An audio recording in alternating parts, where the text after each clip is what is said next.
जब अपनी राजनीति में कुछ नहीं कर पाए उद्धव ठाकरे तो विपक्षी एकजुटता करके यह साबित करना चाहते हैं कि सत्ता में हम वापसी करने आ रहे हैं। लेकिन उनकी यह वापसी पूरी तरीके से कमजोर साबित होती हुई जा रही है। लोग अब उद्धव ठाकरे का समर्थन नहीं कर रहे हैं, न केजरीवाल का समर्थन कर रहे हैं। आज इस वीडियो में यह जानेंगे कि क्या महाराष्ट्र के पूर्व मुख्यमंत्री उद्धव ठाकरे बीजेपी में शामिल होने वाले हैं। ऐसी अटकलें आ रही है और इसका उत्तर जानने की कोशिश करेंगे कि क्या शिंदे 2024 के चुनाव में उद्धव ठाकरे के साथ जाकर के मिलेंगे। सबसे पहली चीज यही कि उद्धव ठाकरे जो बीजेपी में शामिल होने की बात जो आ रही है विपक्ष के तरफ से, तो यह अटकलें पूरी तरीके से निराधार साबित होती हुई जा रही है। उद्धव ठाकरे का इतिहास रहा है दल बदल करना, लोगों के भावनाओं के साथ खिलवाड़ करना, लोगों के साथ धोखाधड़ी करना।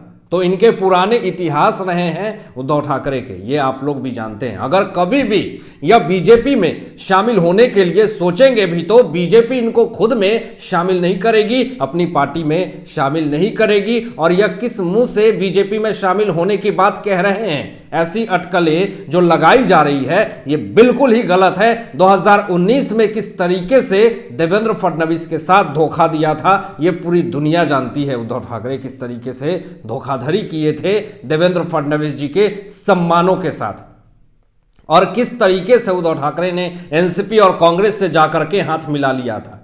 यह किसी से छुपा है क्या? जो उद्धव ठाकरे कहते हैं वह करते नहीं हैं, अपनी मनमौजी करते हैं।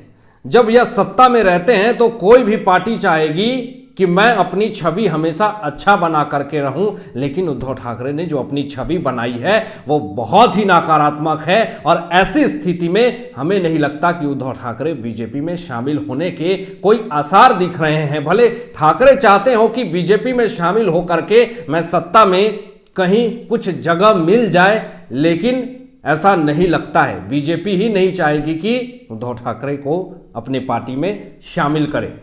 तो यह कहीं ना कहीं अपने आप में बहुत बड़ा विश्लेषण है। बहुत बड़े बड़े राजनीतिक विशेषज्ञों का भी यही कहना है कि बीजेपी में कभी शामिल होने के हकदार नहीं है उद्धव ठाकरे। अगर ये चाहते भी हैं तो भी बीजेपी इनको अपने में नहीं सम्मिलित करेगी। दूसरी बात यह है कि क्या एकनाथ शिंदे 2024 के चुनाव में उद्धव ठाकरे के साथ जाकर के मिलेंगे? इसका भी जवाब आपको देते हैं। महाराष्ट्र की राजनीति को लेकर के एक बड़ा दावा नागपुर के एक बड़े नेता ने किया है। इस नेता ने शिवसेना के उद्धव ठाकरे गुट और सीएम एकनाथ शिंदे को लेकर के यह दावा किया है कि ये एक दूसरे से अलग ज्यादा दिनों तक नहीं रह सकते हैं, इन्हें साथ आना ही होगा। अब इस नेता के दावे के मुताबिक महाविकास अघाड़ी का 2024 के चुनाव होने तक साथ रहना मुमकिन नहीं रह जाएगा। अब उद्धव ठाकरे की शिवसेना एकनाथ शिंदे की शिवसेना से जा मिलेगी। यह दावा आज कांग्रेस नेता आशीष देशमुख ने किया है। अब बता दें कि आज ही कांग्रेस पार्टी की अनुशासन समिति की ओर से 6 सालों के लिए आशीष देशमुख को पार्टी से निकाला जा चुका है। जिसको 6 साल के लिए पार्टी से निकाला जा रहा है वो क्या बोलेंगे, वो तो बोलने लायक ही नहीं है, पर भी बोल देते हैं। अगले साल देश के अन्य हिस्सों की तरह ही महाराष्ट्र की 48 सीटों पर भी लोकसभा चुनाव होने हैं। साथ ही इसके कुछ महीने बाद ही या फिर लोकसभा के साथ ही विधानसभा के लिए भी चुनाव करवाए जा सकते हैं। अब आशीष देशमुख का दावा है कि इससे पहले ही एक बार फिर उद्धव ठाकरे का गुट एकनाथ शिंदे की शिवसेना के साथ जा मिलेगा। यह जो दावा किया जा रहा है आशीष देशमुख की तरफ से कि एकनाथ शिंदे उद्धव ठाकरे के साथ जा मिलेंगे, यह दावा बिल्कुल ही अमान्य, बिल्कुल ही गलत साबित होता हुआ जा रहा है। अगर एकनाथ शिंदे उद्धव ठाकरे के साथ मिलने की उम्मीद भी अगर होती तो वो कभी भी उद्धव ठाकरे के साथ बगावत नहीं करते। तो यह साबित हो रहा है कि शिंदे कभी भी उद्धव ठाकरे के गुट में दोबारा शामिल नहीं होंगे। अगर होना ही होता तो वो बगावत क्यों करते? यह बस एक अफवाह है।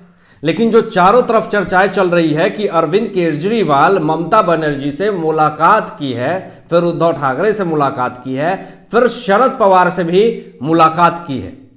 अब सारे विपक्षी दल को एकजुट करने की कोशिश में है अरविंद केजरीवाल, लेकिन क्या यह कोशिश अरविंद केजरीवाल की सही दिशा में जा रही है?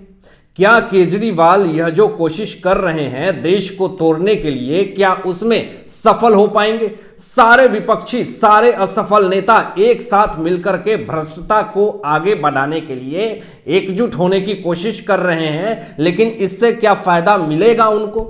यह अपने आप में बहुत बड़ा सवाल है। और सोचिए कि यही सारे लोग किस तरीके से भ्रष्टता के शिकार हैं और ये लोग एकजुटता कर रहे हैं। जरा सोचिए कि क्या होगा इस भारत देश का। केजरीवाल राज्य सरकार राज्य राज्य भटक रही है, मुख्यमंत्री से मुलाकात कर रहे हैं। केजरीवाल के साथ जो सुप्रीम कोर्ट ने फैसला दिया था, ट्रांसफर पोस्टिंग का अधिकार दिया था, उसको केंद्र सरकार ने अध्यादेश कानून ला करके खारिज कर दिया। तो अब यह अधिकार अरविंद केजरीवाल को नहीं है कि वह किसी अधिकारी का ट्रांसफर पोस्टिंग कर सकें। यह बिल्कुल अधिकार नहीं है और इसीलिए इनका कलेजा फूल रहा है। इसलिए अरविंद केजरीवाल बिलबिला रहे हैं, दूसरे राज्य के मुख्यमंत्री से जाकर के मुलाकात कर रहे हैं। और केजरीवाल के साथ साथ भगवंत मान, राघव चड्ढा और संजय सिंह जैसे नेता भी हैं जो कि चापलूस की तरह काम कर रहे हैं। लेकिन मुलाकात करने के बाद अरविंद केजरीवाल और उद्धव ठाकरे में क्या बयानबाजी हुई, क्या बातें हुई, जरा आपको बताते हैं। सुन करके आपको पता चल जाएगा कि ये सारे लोग किस तरीके से देश को तोड़ने की बात करते हैं, खुद गलत हैं लेकिन देश को भी भ्रमित करने का काम कर रहे हैं। उद्धव ठाकरे कहते हैं कि मातोश्री प्यार और रिश्ते को निभाने के लिए जाना जाता है। यह अगर आपको लगता है कि वाकई में मातोश्री प्यार और रिश्ते निभाने के लिए जाना जाता है तो आपके 40 विधायक क्यों आपको छोड़ करके चले गए? अगर सच में मातोश्री प्यार और रिश्ते को निभाने के लिए जाना जाता है तो क्यों रवि राणा और नवनीत कौर राणा को मातोश्री के बाहर हनुमान चालीसा का पाठ नहीं पढ़ने दिया जाता है, उनको भगा दिया जाता है? अगर सच में मातोश्री प्यार और रिश्ते को निभाने के लिए जाना जाता है तो क्यों घंटों से घंटों विधायकों को आपसे मिलने के लिए समय गुजारने पड़ते हैं मातोश्री के बाहर? यह झांसा किसी और को दीजिएगा उद्धव ठाकरे जी। देश और दुनिया जान रही है कि आप किस तरीके से मूर्ख बनाते हैं। और साथ साथ अब तो केजरीवाल भी आपके साथी चेला बन चुके हैं। अरविंद केजरीवाल यह कहते हैं कि हम भी रिश्ता निभाते हैं, एक बार रिश्ता बन जाने के बाद उसे निभाते हैं, ये केजरीवाल कहते हैं। अगर सच में केजरीवाल जी रिश्ता निभा रहे होते, आप तो सत्येंद्र जैन आपके स्वास्थ्य मंत्री थे, उनका स्वास्थ्य बिल्कुल खराब है, 35 किलो वजन घट चुका है। सत्येंद्र जैन के वकील सिंघवी ने कहा कि वो बस कंकाल बचा है, वॉशरूम में बेहोश होकर के गिर पड़े, 7 दिन में 5 बार अस्पताल में वो भर्ती हुए, तिहाड़ जेल में भर्ती हैं और तिहाड़ जेल आपके अंडर में होता है। अगर आप रिश्ते निभा रहे होते तो आज सत्येंद्र जैन की स्थिति बिल्कुल ऐसी नहीं होती। तो यह झूठ का पप्पू रोना बंद कीजिए और विपक्षी एकजुटता के नाम पर जो झूठ का डंका बजा रहे हैं उसको भी समाप्त कीजिए। और उद्धव ठाकरे को इस चीज का भी दिक्कत है कि हमें विपक्षी मत कहिए, केंद्र सरकार को विपक्ष कहिए। क्यों? आपको विपक्षी क्यों ना कहें? आप देश विरोधी बात करते हैं, आप देश विरोधी की तरह टिप्पणियां देते हैं, तो आपको विपक्षी जरूर कहेगी दुनिया।